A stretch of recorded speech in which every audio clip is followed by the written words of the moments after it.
Ekonomi kerakyatan adalah suatu sistem perekonomian yang berlandaskan pada ekonomi rakyat sebagai kekuatannya.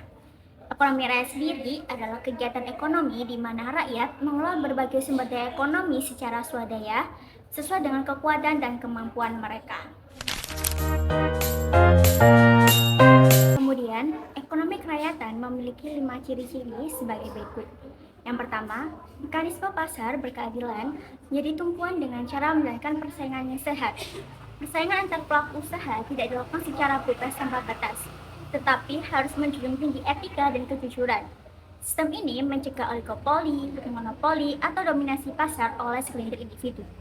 Yang kedua, kualitas hidup, nilai keadilan, kepentingan sosial, dan pertumbuhan ekonomi menjadi perhatian utama. Ini terbukti melalui pemerataan akses ke pendidikan. Selain itu, pendekatan ini mengutamakan kepentingan sosial masyarakat daripada kepentingan korporasi atau investor besar. Yang ketiga, mampu menciptakan proses pembangunan yang berkelanjutan dan berwawasan lingkungan. Ekonomi kerakyatan berfokus pada pembangunan berkelanjutan. Artinya, kegiatan ekonomi tidak boleh merusak alam atau menguras sumber daya secara berlebihan. Masyarakat didorong untuk melakukan kegiatan ekonomi yang mempertimbangkan kelestarian lingkungan.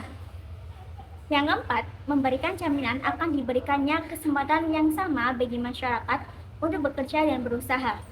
Hak yang sama untuk bekerja dan berusaha dijamin oleh ekonomi kerakyatan. Diskriminasi tidak boleh dilakukan berdasarkan latar belakang sosial, jenis kelamin, atau status sosial. Yang kelima, yaitu hak konsumen dilindungi dan seluruh rakyat diperlakukan secara adil.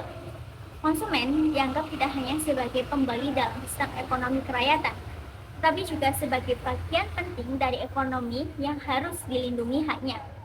Pemerintah harus memastikan bahwa setiap barang atau jasa yang beredar memenuhi standar kualitas harga yang wajar dan informasi yang transparan.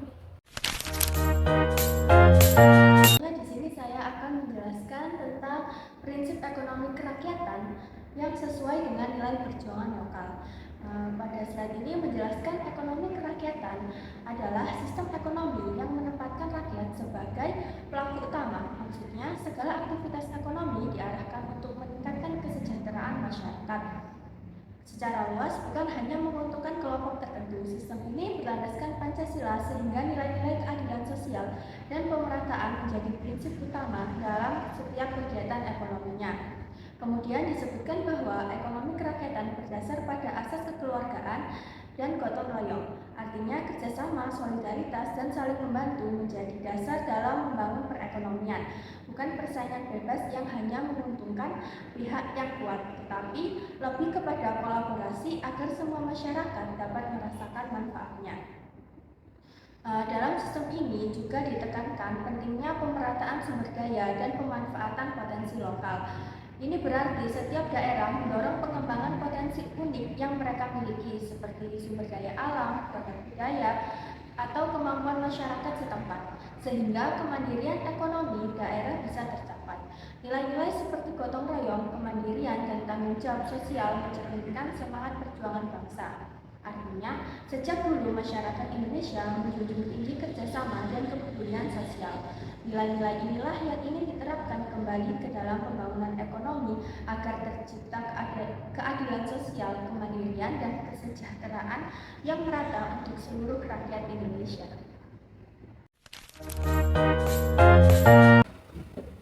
Kelebihan dan kekurangan sistem ekonomi kerakyatan bertujuan untuk memberikan gambaran yang lebih komprehensif mengenai sejauh mana sistem ini dapat diterapkan secara efektif dalam kehidupan ekonomi masyarakat. Untuk kelebihannya sendiri, yang pertama, perlindungan terhadap persaingan yang timpang.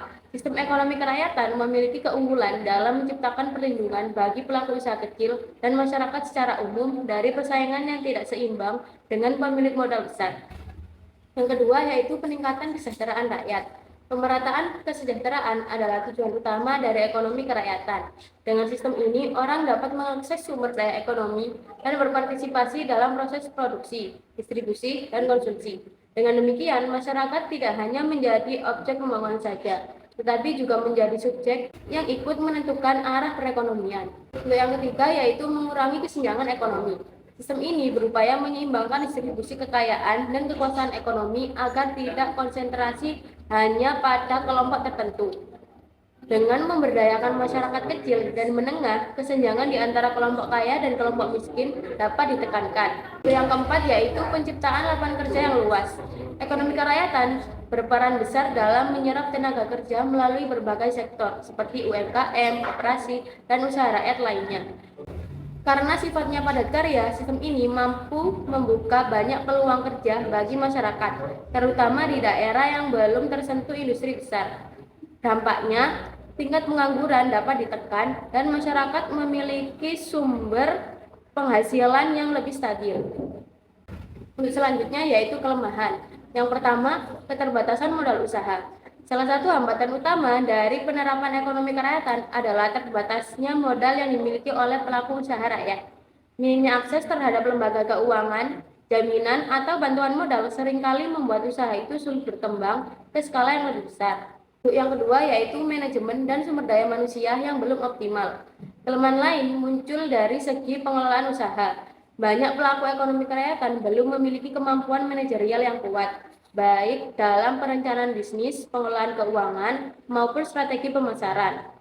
Keterbatasan pengetahuan dan pendidikan formal di bidang bisnis yang sering menghambat peningkatan efisiensi dan inovasi. Yang ketiga yaitu rendahnya minat pemilik modal besar untuk terlibat. Dalam sistem ini, partisipasi pemilik modal besar seringkali rendah karena mereka melihat sektor ekonomi kerakyatan memiliki risiko tinggi dengan potensi keuntungannya tidak terlalu besar. Untuk yang keempat yaitu kurangnya inovasi dan ketergantungan pada pola lama. Dalam beberapa kasus, usaha rakyat cenderung mempertahankan cara-cara tradisional dalam produksi maupun pemasaran. Keterbatasan akses terhadap teknologi dan pendidikan membuat inovasi berjalan lambat, yang akibatnya daya saing terhadap produk dan jasa menjadi lemah, terutama dalam pasar yang semakin kompetitif. Untuk yang kelima yaitu kurangnya dukungan kebijakan dan regulasi yang memberatkan. Dalam praktiknya, peran pemerintah dalam sistem ekonomi kerakyatan sangat penting, namun terkadang kebijakan atau regulasi yang ada justru kurang berpihak pada usaha rakyat. Misalnya prosedur perizinan yang rumit, pajak yang memberatkan, atau kurangnya program pembinaan yang efektif. Kondisi ini membuat pelaku ekonomi rakyat kesulitan berkembang di tengah persaingan. Peran gotong royong dalam ekonomi kerakyatan. Yang pertama yaitu sebagai moral dan ekonomi sosial, di mana ekonomi kerakyatan ini itu tidak hanya menguntungkan satu orang saja, tetapi juga harus mempertimbangkan nilai solidaritas, kebersamaan, dan empati. Yang kedua yaitu sebagai penggerak utama bagi aktivitas ekonomi yang berbasis komunitas, di mana kegiatan ekonomi ini itu tidak bisa bergerak jika masyarakatnya itu tidak bisa bekerja sama. Contohnya yaitu seperti UMKM, koperasi, dan produksi bersama. Yang ketiga yaitu distribusi kegiatan ekonomi, di mana ekonomi kerakyatan ini itu tidak hanya menguntungkan satu orang saja, harus menguntungkan berbagai macam belah pihak atau kenikmatannya itu dinikmati secara bersama-sama. Dan yang terakhir yaitu memperkuat modal dalam komunitas, di mana modal ini itu bukan orang, tetapi rasa saling percaya, kebersamaan, dan kebiasaan untuk gotong royong. Dan modal inilah menjadi fondasi utama untuk membangun ekonomi kerakyatan dalam kegiatan gotong royong. Selanjutnya, saya akan menjelaskan terkait penerapan ekonomi kerakyatan dan gotong royong di Indonesia. Bentuk penerapan ekonomi kerakyatan di Indonesia antara lain adalah koperasi, BUMDes atau badan usaha milik desa, dan juga UMKM. Koperasi merupakan perusahaan yang didirikan oleh sekelompok orang atau oleh koperasi lain, di mana kegunaan koperasi adalah untuk memenuhi kebutuhan dan kepentingan ekonomi, sosial, dan budaya para anggotanya. Mereka akan berusaha bekerja sama dengan cara yang sesuai dengan nilai-nilai gotong royong dan juga kekeluargaan. Oleh karena itu, koperasi disebut sebagai sokong guru dalam perekonomian Indonesia. Koperasi juga merupakan upaya pemerintah dalam menerapkan sistem ekonomi kerakyatan secara bertahap dan menunjukkan perkembangan yang positif. Yang kedua adalah BUMDes atau Badan Usaha Milik Desa, di mana BUMDes merupakan upaya baru pemerintah untuk meningkatkan ekonomi pedesaan dengan mendirikan badan usaha milik desa. Lembaga ini dapat sepenuhnya akan dikelola oleh masyarakat desa. BUMDes juga berfungsi sebagai wadah untuk berbagai kegiatan ekonomi masyarakat yang dijalankan secara profesional, namun tetap mengingat potensi lokal desa dan dikelola sepenuhnya oleh masyarakat desa. Dan yang terakhir adalah UMKM atau usaha mikro menengah kecil.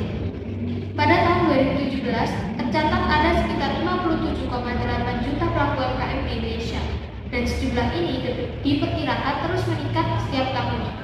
UMKM memiliki peranan yang sangat penting dalam perekonomian nasional. Selain membantu pertumbuhan ekonomi dan menciptakan lapangan pekerjaan, UMKM juga berperan dalam pemerataan hasil pembangunan. Kontribusi UMKM terhadap perekonomian Indonesia sangat besar, yaitu sebesar 57,60% dari PDB dan mampu menyerap sekitar 97% dari tenaga kerja nasional. Selanjutnya adalah penerapan gotong royong di Indonesia. Salah satu ciri khas kehidupan masyarakat Indonesia, terutama di pedesaan, adalah tingginya semangat gotong royong. Nilai ini tampak dalam berbagai kegiatan bersama seperti membangun rumah, memperbaiki jalan desa, membuat saluran air, dan mendirikan kantor desa. Gotong royong semacam ini sering disebut sebagai kerja bakti yang biasanya dilakukan untuk menangani hal-hal yang berkaitan dengan kepentingan umum. Di Indonesia, gotong royong tidak hanya dilakukan dengan kegiatan pertanian, tapi juga dalam berbagai aspek kehidupan sosial, misalnya dalam bencana alam, kematian, atau kecelakaan. Kegiatan lainnya juga melibatkan kerjasama masyarakat antara lain yaitu membangun rumah, mengganti atap hingga menggali sumur. Dan acara sosial seperti pernikahan, khitanan, dan pesta lainnya juga merupakan bentuk semangat dari gotong royong. Agar lebih mudah dapat disimak studi kasus terkait penerapan ekonomi kerakyatan di Indonesia melalui program Koperasi Merah Putih. Sama kami di Selamat Pagi Indonesia, pemirsa, kita masih membahas terkait dengan Koperasi Desa Kelurahan Merah Putih bersama dengan Menteri Koperasi Ferry Juliantono. Pak Ferry, apa sebetulnya tantangan terbesar dalam membentuk sampai mungkin nanti ke depannya mengelola Koperasi Desa Merah Putih? Karena ini merubah mindset dari objek, dari penerima manfaat menjadi subjek. Sekarang mereka punya badan usaha, menjadi pelaku ekonomi. Itu memang harus didampingi, dilatih, dan kemudian juga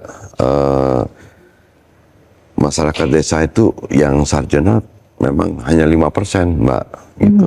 Terus kemudian juga angka anak muda ya usia produktif itu 45%. Jadi memang ini tantangan buat kita, buat kami gitu, untuk nge-push, untuk mempercepat proses peningkatan kapasitas mereka untuk bisa mulai berubah mindsetnya untuk menjadi subjek ekonomi, dan kemudian mereka juga harapannya nanti koperasi desa tadi yang saya sebutkan ada 80.000 retail modern.